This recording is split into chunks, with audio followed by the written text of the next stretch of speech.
आज हम डिस्कस करेंगे इम्पोर्टेंट करंट अफेयर्स ऑफ 28 जुलाई 2020 जो गवर्नमेंट एग्जाम के लिए काफी इम्पोर्टेंट है। आपने अभी तक अगर ZTV एजुकेशन एंड एग्जाम का चैनल सब्सक्राइब नहीं किया है तो प्लीज सब्सक्राइब कर लीजिए, क्योंकि हम हर रोज इम्पोर्टेंट करंट अफेयर्स आपके सामने लाते रहेंगे। डेली अपडेट्स के लिए आप हमारा टेलीग्राम ग्रुप भी ज्वाइन कर सकते हैं, जिसका लिंक हमने नीचे डिस्क्रिप्शन में दे दिया है। तो चलिए अब शुरू करते हैं। CRPF personnel celebrates its 82 raising day of the paramilitary force on 27 जुलाई। केंद्रीय रिजर्व पुलिस बल CRPF के जवानों ने 27 जुलाई 2020 को अर्धसैनिक बल के अपने 82वें 82 स्थापना दिवस को मनाया। प्रधानमंत्री नरेंद्र मोदी, गृह मंत्री अमित शाह, उपराष्ट्रपति M वेंकैया नायडू और अन्य ने CRPF कर्मियों का अभिवादन किया। CRPF राष्ट्र को सुरक्षित रखने में सबसे आगे की भूमिका निभाते हैं। CRPF की पहली बटालियन को 27 जुलाई 1939 को अंग्रेजों के अधीन क्राउन रिप्रेजेंटेटिव पुलिस के रूप में उठाया गया था। इसे 1949 में भारत के पहले गृह मंत्री सरदार वल्लभ भाई पटेल द्वारा केंद्रीय रिजर्व पुलिस बल का नाम दिया गया था। देश के सबसे बड़े अर्धसैनिक बल का मुख्यालय लोधी रोड, नई दिल्ली में स्थित है। CRPF भारत की सबसे बड़ी केंद्रीय सशस्त्र पुलिस बल है। CRPF गृह मंत्रालय के तहत कार्य करता है। भारत ने मई में अमेरिकी सरकार की प्रतिभूतियों का जोखिम लगभग 13 बिलियन अमेरिकी डॉलर बढ़ा दिया। नवीनतम आधिकारिक आंकड़ों के अनुसार मई 2020 के अंत में अमेरिकी सरकारी प्रतिभूतियों की भारत की हिस्सेदारी लगभग 13 बिलियन डॉलर बढ़कर 169.9 बिलियन डॉलर हो गई। अब तक भारत ने फरवरी 2020 में 177.5 बिलियन डॉलर का रिकॉर्ड उच्च स्तर छू लिया था। अमेरिकी सरकार की प्रतिभूतियों को भारतीय रिजर्व बैंक द्वारा खरीदा जाता है। अप्रैल में प्रतिभूति मामूली रूप से 157.4 बिलियन डॉलर हो गई और मई में होल्डिंग बढ़कर 169.9 बिलियन डॉलर हो गई, जो एक महीने में लगभग 13 बिलियन डॉलर की वृद्धि है। इसके अलावा अमेरिकी ट्रेजरी विभाग मार्च में एक्सपोजर फरवरी में रिकॉर्ड ऊंचाई से 156.5 बिलियन डॉलर तक कम हो गया था। जनवरी 2020 में भारत की होल्डिंग 164.3 बिलियन डॉलर थी। भारत का विदेशी मुद्रा भंडार 17 जुलाई के सप्ताह में 1.275 बिलियन डॉलर बढ़कर 517.637 बिलियन डॉलर के जीवन स्तर पर पहुंच गया। अमेरिकी सरकार की प्रतिभूतियों का 12वां सबसे बड़ा धारक था। भारत अमेरिकी सरकार की प्रतिभूतियों का 12वां सबसे बड़ा धारक था। आंकड़ों के अनुसार मई के अंत में जापान में 1.260 ट्रिलियन डॉलर का अधिकतम जोखिम था। चीन 1.083 ट्रिलियन डॉलर के मूल्य के साथ दूसरे स्थान पर है। इसके बाद यूनाइटेड किंगडम 393.5 बिलियन डॉलर के जोखिम के साथ तीसरे स्थान पर है। आंकड़ों के अनुसार आयरलैंड चौथे स्थान पर है। उसके बाद Brazil, Luxembourg, Hong Kong, Switzerland, Cayman द्वीप, बेल्जियम और ताइवान हैं। पीएम ने 27 जुलाई को उच्च थ्रूपुट कोविड-19 परीक्षण सुविधाओं का शुभारंभ किया। प्रधानमंत्री नरेंद्र मोदी ने 27 जुलाई 2020 को वीडियो कॉन्फ्रेंसिंग के माध्यम से उच्च थ्रूपुट कोविड-19 परीक्षण सुविधाओं का शुभारंभ किया। इस सुविधा का उद्देश्य देश में परीक्षण क्षमता को बढ़ाना है। ये सुविधाएं प्रारंभिक पहचान और उपचार को मजबूत करने में मदद करेंगी। महामारी के प्रसार को नियंत्रित करने में भी सहायता करेंगी। नई 3 उच्च थ्रूपुट परीक्षण सुविधाएं जो रणनीतिक रूप से स्थापित की गई थीं, उनके नाम हैं ICMR national institute of cancer prevention and research Noida, ICMR national institute for research in reproductive health Mumbai, ICMR national institute for cholera and enteric disease Kolkata. ये प्रयोगशाला संक्रामक नैदानिक सामग्री के लिए प्रयोगशाला कर्मियों के टर्नओवर टाइम और एक्सपोजर को कम करेंगी। प्रयोगशालाओं को कोविड-19 के अलावा अन्य रोगों का परीक्षण करने के लिए डिजाइन किया गया है और हेपेटाइटिस बी और सी, HIV, Mycobacterium, tuberculosis, cytomegalovirus, chlamydia, Neisseria, dengue आदि के लिए परीक्षण करने की उम्मीद है। सरकार ने कुछ लेखांकन मानकों में संशोधन किया है। भारत सरकार ने कुछ भारतीय लेखा मानकों में संशोधन किया है, जिसमें कोविड-19 महामारी के अलावा पट्टों यानी कि टैक्स से संबंधित मानक भी शामिल हैं। कॉर्पोरेट मामलों के मंत्रालय ने इंडियन अकाउंटिंग स्टैंडर्ड 103 और 116 और कुछ अन्य मानकों में संशोधन किए हैं। इंडियन अकाउंटिंग स्टैंडर्ड 103 व्यापार संयोजन से संबंधित है। इंडियन अकाउंटिंग स्टैंडर्ड 116 टैक्स की मान्यता, प्रस्तुति और प्रकटीकरण के लिए सिद्धांतों से संबंधित है। किसी भी पट्टेदारों ने किराया रियायतों को बढ़ाकर पट्टों यानी कि टैक्स कर दिया है। हालांकि महामारी के बीच व्यावहारिक कठिनाइयों के लिए भुगतान करने के लिए परिवर्तनों को लागू करने के लिए इंडियन अकाउंटिंग स्टैंडर्ड 116 आवश्यकताओं को लागू करना। संशोधन के अनुसार संस्थानों को कोविड-19 संबंधित किराए की रियायतों के कारण लीज संशोधन खाते से राहत मिलेगी। 1 अप्रैल 2020 को या उसके बाद शुरू होने वाली वार्षिक रिपोर्टिंग अवधि के लिए संशोधनों का पालन करने की अनुमति दी जाती है। इंडियन अकाउंटिंग स्टैंडर्ड 116 में संशोधन से उम्मीद की जाती है कि कोविड-19 महामारी से उत्पन्न होने वाले पट्टेदारों से किराए की रियायतों के लिए लेखांकन के लिए इस तरह की महत्वपूर्ण राहत प्रदान की जाएगी। इंडियन अकाउंटिंग स्टैंडर्ड 103 में संशोधन का उद्देश्य संस्थाओं को यह निर्धारित करने में मदद करना है कि क्या एक व्यापार संयोजन के रूप में या एक परिसंपत्ति अधिग्रहण के रूप में लेनदेन की आवश्यकता है। अधिग्रहण मतलब एक्वायर। उचित मूल्य एकाग्रता परीक्षण व्यापार के मूल्यांकन को काफी सरल करेगा।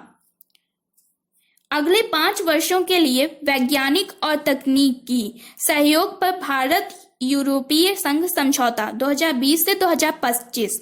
25 जुलाई 2020 को भारत और यूरोपीय संघ ने अगले 5 वर्षों यानी कि 2020 से 2025 के लिए वैज्ञानिक और तकनीकी यानी कि साइंस एंड टेक्नोलॉजी सहयोग पर अपने समझौतों को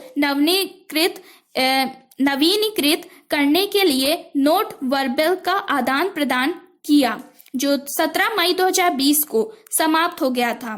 यह शुरुआत में 23 नवंबर को शुरू हुआ था।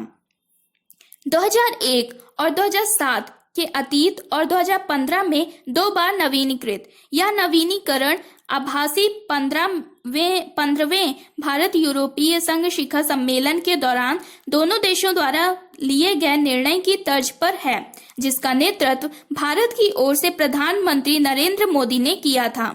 समझौते का यह विस्तार अपनी लाभ और पारस्परिकता के सिद्धांतों के आधार पर अनुसंधान और नवाचारों में आगे सहयोग करेगा और 20 वर्षों के सहयोग को भी स्वीकार करेगा।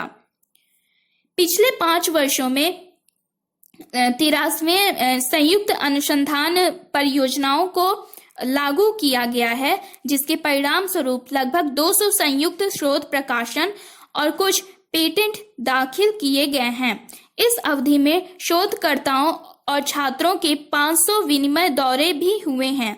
पिछले 5 वर्षों में सस्ती स्वास्थ्य सेवा, पानी, ऊर्जा, भोजन और पोषण जैसे सामाजिक चुनौतियों को दूर करने में सहयोग देखा गया। इस सहयोग में जल, हरित परिवहन, ई-गतिशीलता, स्वच्छ ऊर्जा, परिपत्र अर्थव्यवस्था, जैव अर्थव्यवस्था, स्वास्थ्य और ICT पर ध्यान केंद्रित किया गया है। अतिरिक्त क्षेत्र जैसे कि जलवायु परिवर्तन, सतत शहरी विकास, विनिर्माण, उन्नत सामग्री, नैनो टेक्नोलॉजी और जैव प्रौद्योगिकी, खाद्य प्रसंस्करण और महासागर अनुसंधान को भविष्य के प्रयासों में भी माना जा सकता है। यूरोपीय संघ के बारे में जान लेते हैं। तो संघ वर्तमान में 27 यूरोपीय संघ देशों की गिनती करता है। यूनाइटेड किंगडम 31 जनवरी 2020 को यूरोपीय संघ से वापस ले लिया गया। यूरोपीय संघ अध्यक्ष हैं डेविड मारिया सासोली। डेविड मारिया सासोली यूरोपीय संसद के अध्यक्ष हैं और इसका मुख्यालय ब्रुसेल्स, बेल्जियम में है। भारत यूके के 14वें संयुक्त आर्थिक और व्यापार समिति की बैठक 2020 तक वस्तुतः आयोजित की गई। 24 जुलाई 2020 को भारत और यूनाइटेड किंगडम के बीच कोविड-19 के 14वें संयुक्त आर्थिक और व्यापार समिति 2020 को वस्तुतः पहली बार आयोजित किया गया था, जिसकी अध्यक्षता वाणिज्य यानी कि कॉमर्स और उद्योग मंत्री यानी कि ट्रेड मंत्री पीयूष वेद प्रकाश ने की थी। गोयल और यूके के अंतर्राष्ट्रीय व्यापार सचिव एलिजाबेथ मेरी ट्रस, उन्हें वाणिज्य और उद्योग राज्य मंत्री हरदीप सिंह पुरी और उनके समकक्ष यूके के अंतर्राष्ट्रीय व्यापार राज्य मंत्री रानिल जयवर्धन द्वारा सहायता प्रदान की गई। दोनों देशों ने मुक्त व्यापार समझौते के प्रति अपनी साझा प्रतिबद्धता की पुष्टि की है। इस संबंध में दोनों पक्ष एफटीए की दिशा में कदम के रूप में प्रारंभिक फसल योजनाओं या समिति व्यापार समझौते में संलग्न होंगे। यह ध्यान दिया जाना चाहिए कि अर्ली हार्वेस्ट प्रोग्राम मूल रूप से उन परियोजनाओं के होते हैं जिन्हें थोड़े समय के भीतर कार्यान्वित किया जाना है। जैसे ब्रिटेन यूरोपीय संघ EU छोड़ता है, दोनों पक्ष उन बिल्डिंग ब्लॉक्स की खोज कर रहे हैं जो भविष्य में अधिक महत्वाकांक्षी व्यापार व्यवस्था की अनुमति देंगे।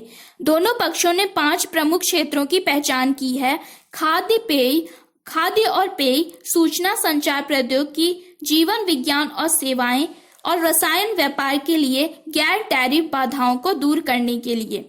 यह भी निर्णय लिया गया कि भारत बातचीत को आगे बढ़ाने के लिए श्री गोयल और सुश्री ट्रस्ट के नेतृत्व में एक विचार विमर्श नई दिल्ली में शरद ऋतु 2020 में होगा। इसके अलावा हरदीप सिंह पुरी और रानिल जयवर्धन इसके लिए मासिक बैठक करेंगे। दोनों पक्षों ने विशेष रूप से कोविड-19 महामारी को देखते हुए स्वास्थ्य क्षेत्र में सहयोग करने का संकल्प लिया। जेट के विज्ञान और स्वास्थ्य, ICT और फूड एंड ड्रिंक पर joint working groups of business के सह अध्यक्षों ने पिछले जेटको के दौरान मंत्रियों को अपनी सिफारिशें दी। यूनाइटेड किंगडम के बारे में, तो इसकी राजधानी है लंदन में। यहाँ पे मुद्रा चलती है पाउंड स्टर्लिंग। प्रधानमंत्री है अलेक्जेंडर बोरिस डी फाफेल जॉनसन। इससे संबंधित एक खबर भी है जो है 25 जून 2020 को स्विट्जरलैंड के केंद्रीय बैंक स्विस नेशनल बैंक द्वारा जारी वार्षिक बैंकिंग आंकड़ों 2019 के अनुसार स्विस बैंकों के साथ अपने नागरिकों और उद्यमों द्वारा अंत में पैसे के मामले में भारत 77वें नंबर 77 स्थान पर है। पिछले वर्ष यानी 2018 की तुलना में वर्ष 2019 में यूनाइटेड किंगडम कुल जमाओं के 27% के हिस्से के साथ इस सूची में पहले स्थान रखता है। ओमनी चैनल सिक्योरिटी के लिए बैंक ऑफ महाराष्ट्र ने यूनिकेन के साथ हाथ मिला लिया। महाराष्ट्र के राज्य के स्वामित्व वाले बैंक ने साइबर धोखाधड़ी के खिलाफ मोबाइल कार्ड, कॉल सेंटर और ATM पर अपने इंटरनेट बैंकिंग चैनलों को सुरक्षित करने के लिए भारत में डिजिटल सुरक्षा के क्षेत्र में अग्रणी यूनिकेन के साथ हाथ मिला लिया है। इस संबंध में बैंक अपने ऑनलाइन बैंकिंग ऐप महासिकेर के लिए ओमनी चैनल सुरक्षा के लिए यूनिकैन की REL ID तकनीक का उपयोग करेगा। महासेकर के अपने सभी ग्राहकों के लिए अनिवार्य बना दिया है जो डेटा सुरक्षा सुनिश्चित करने और अपने ग्राहकों के लिए साइबर धोखाधड़ी को रोकने के लिए इंटरनेट बैंकिंग गतिविधियां करते हैं। ऐप सेवाओं को वितरित करने के लिए ऐप के माध्यम से डेस्कटॉप, लैपटॉप, स्मार्टफोन और टैबलेट सहित सभी उपकरणों में सुविधा, सुरक्षा और समान अनुभव प्रदान करता है। यूनिकैन द्वारा REL ID तकनीक को रक्षा कार्यों के लिए तैयार किया गया है जो विश्व स्तरीय लेन देन क्षमता प्रदान करके फिशिंग, फॉर्मसिंग और मैलवेयर के हमलों से रक्षा करके बैंक के मोबाइल ऐप्स को सुरक्षित रखने में मदद करेगा। इससे संबंधित एक खबर भी है। जून 2020 में भारतीय रिजर्व बैंक ने पंजाब और महाराष्ट्र कोऑपरेटिव बैंक से 50,000 रुपए से 1 लाख रुपए की निकासी की सीमा बढ़ा दी, लेकिन बैंक पर रोक 6 महीने के लिए यानी 12 दिसंबर 2020 तक के लिए बढ़ा दी।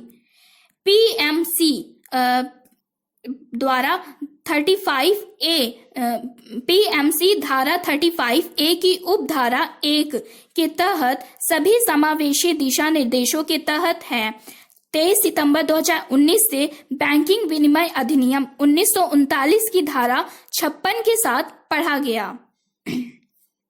बैंक ऑफ महाराष्ट्र के बारे में जानते हैं तो प्रबंध निदेशक और मुख्य कार्यकारी अधिकारी AS राजीव हैं इसके CEO। मुख्यालय है इसका पुणे महाराष्ट्र में। टैगलाइन है एक परिवार एक बैंक। और यूनिकैन के बारे में जानते हैं तो इसका मुख्य कार्यकारी अधिकारी मतलब CEO बिमल गांधी हैं। इसका मुख्यालय चाथम, न्यू जर्सी, संयुक्त राज्य अमेरिका में है।